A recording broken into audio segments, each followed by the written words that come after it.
మనోజ్, నువ్వు నా బిడ్డవి. లక్ష్మీ ప్రసన్న, విష్ణువర్ధన్ బాబు, మనోజ్ కుమార్. నిన్ను ఎలా పెంచానురా నేను? అందరికంటే నిన్నే గారాభంగా పెంచానురా. నీకే ఎక్కువ ఖర్చు పెట్టి చదివించాలని ప్రయత్నం చేశానురా.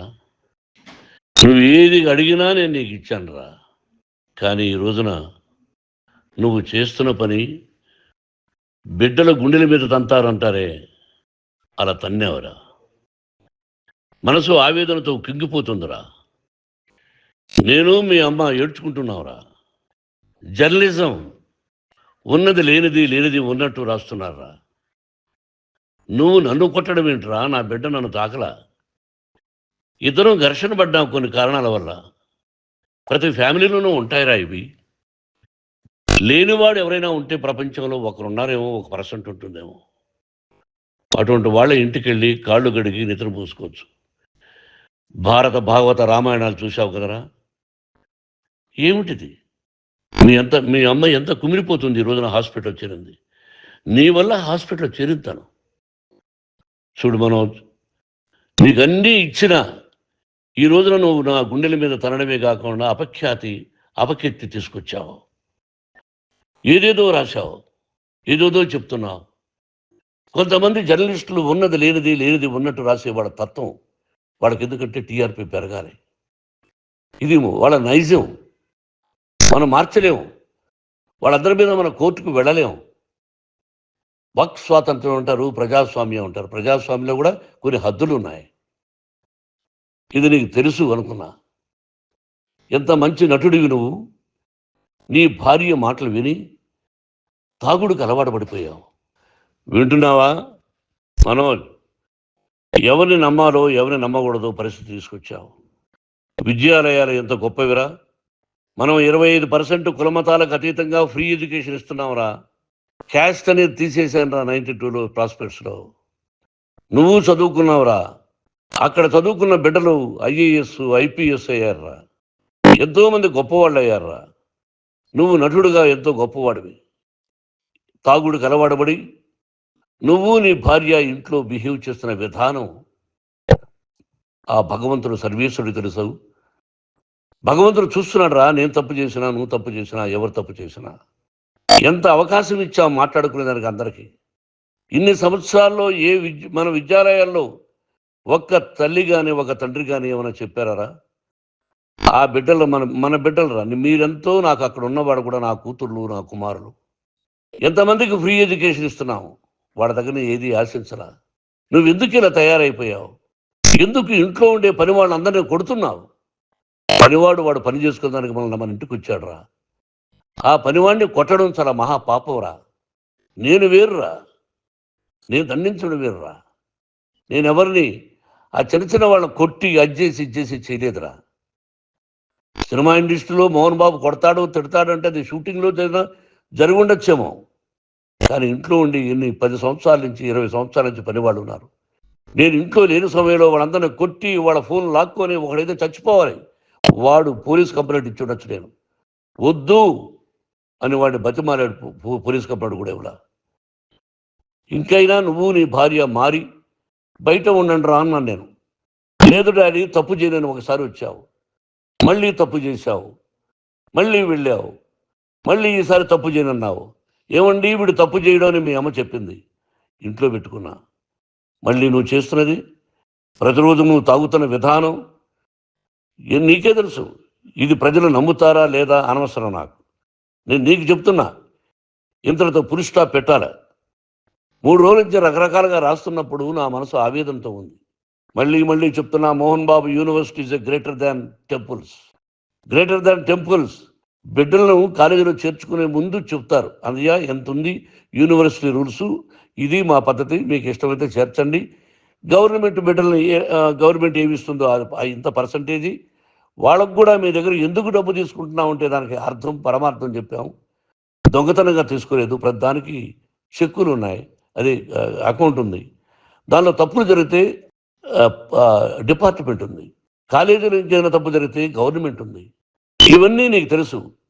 ఈ రోజున ప్రపంచంలోనే నెంబర్ 1గా చేయాలని మీ అన్న కష్టపడి ఇతర దేశాల్లో నెంబర్ 1 యూనివర్సిటీ టైఅప్ చేశాడు. ఈరోజు నువ్వు చేసిన విధానం ఏమిటి? నువ్వే ఒకప్పుడు నాకు ఇవి ఏమొద్దు నేను యాక్టింగ్ అన్నావు. ఈ రోజున ఏం చేస్తున్నావు? విద్యాలయాల మీద పడ్డావు. తల్లిదండ్రులు చాలా గొప్పవాళ్ళరా. కొంతమందికి డబ్బు కట్టలేకపోవచ్చు, కట్టని వాళ్ళకు కొంత సహాయం చేసావు. అంతా సహాయం చేయలేము. బ్యాంకుల్లో డబ్బు కట్టాలి, లెక్చరర్స్కి డబ్బులు ఇవ్వాలి, యూనివర్సిటీ బ్రహ్మాండంగా నడపాలంటే మంచి లెక్చరర్స్ కావాలి. ఇవన్నీ తెలిసి చేస్తున్నావురా 32, 33 సంవత్సరాల నుంచి. అది పక్కన పెడితే అందరినీ కొట్టడానికి వస్తావు. మీ అన్నం తిడతావు. ఒక వ్యక్తి వినయ్ గారనే ఆయన వ్యక్తి హెల్ప్ చేయడానికి వస్తే ఆ వినయ్ ఎవరు లజ్జాగుడికి చంపేస్తాను వాడు అన్నావు. ఇవన్నీ ఎంత తప్పురా? అంటే మీ నాన్నగారికి ఎవరు సహాయం చేయడానికి వస్తే వాళ్ళందరినీ లజ్జాగుడుకులు అంటావు, చంపేస్తానంటావు. మీ అన్నను చంపేస్తానన్నావు. చంపరా చూద్దాం మీ అన్న. నేనే అన్నా. తాకరా నీ ధైర్యం ఉంటే అన్నా. ఎంతమందిని చంపాలనుకుంటున్నావు? ఎంతమందిని చేయాలనుకుంటున్నావు? నువ్వు ఏం సాధించాలనుకుంటున్నావు? ఆలోచించుకో. ఈ ఇంట్లోకి అడుగు పెట్టడానికి నీకు అధికారం లేదు. ఇది నా కష్టార్జితం. మా నాన్నగారు 10 రూపాయలు 10 పైసలు కూడా ఇవ్వలేదురా. మంచి జన్మనిచ్చాడు మా నాన్నగారు. మద్రాసుకు వెళ్ళి వీధుల్లో అడుగు తిన్నాను రా. ఒక పూట కూడా భోజనం లేకుండా అడుగు తిన్నాను రా. న్యాయంగా మోహన్ బాబు తిడతాడు కొడతాడంటారు కానీ మోసగడనం లేదురా. నీట్ పార్లమెంటేరియన్గా బయట వచ్చాను రా. నువ్వు నా పరువు ప్రఖ్యాతులు మంట కలిపావు. ఏమిటి నేను చేసిన అన్యాయం? నీకు జన్మనిచ్చాను, అదా నేను చేసిన పాపం. అందుకే ఇది నా ఇల్లు అన్నావు. నువ్వు నీ ఇల్లు కాదు. నీ కష్టార్జితంతో నువ్వు సంపాదించుకున్న ఇల్లు నీది. ఇది నా డబ్బు, నా కష్టార్జితం. నా కష్టార్జితంలో నేను పిలిస్తేనే మీరు ఇంట్లోకి రావాలి. అటువంటిది పోగొట్టుకున్నావు నువ్వు. ఆస్తులు అంటావా? ముగ్గురికి సమానంగా రాయాలా లేదా అది నా ఇష్టం. ఆస్తులు ఇస్తానా, లేకపోతే గంగపాలు చేస్తానా, లేకపోతే ఎవరికైనా దానధర్మాలు చేస్తానా, అది నాకు సంబంధించిందిరా. నా కష్టార్జితం రా.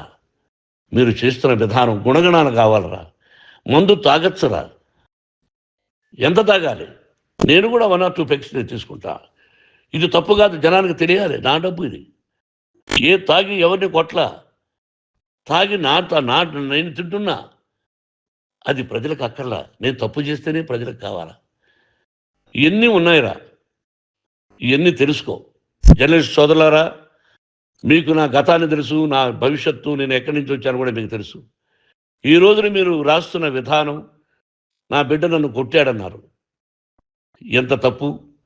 ఈ రోజున నా బిడ్డ మీద కోపంతో అవును చెప్పచ్చు. కాదు, వాడు నా మీద చెయ్యెత్తలేదు. నేను ఘర్షణ పడ్డాం. ఘర్షణ వేరు, కొట్టుకోవడం వేరు. గాయాలతో హాస్పిటల్కి వచ్చి కుంటుకుంటుగా నడిచాడు. మళ్ళీ ఏమని పోలీస్ స్టేషన్కి వెళ్ళి చెప్పాడు. ఎవరో 2 ఉన్నారు, వాళ్ళిద్దరూ నా మీద దాడి చేశారన్నాడు. నా ఇంట్లో పనిచేస్తున్న వ్యక్తుల గురించి పోలీస్ స్టేషన్కి వెళ్ళి చెప్పవలసిన అవసరం అతనికి లేదు, హక్కు లేదు. పోలీస్ డిపార్ట్మెంట్ కూడా తెలుసుకోవాల్సిన విషయం. నా ఇంట్లో ఉండే వర్కర్స్ మీద నేను కంప్లైంట్ ఇవ్వాలి.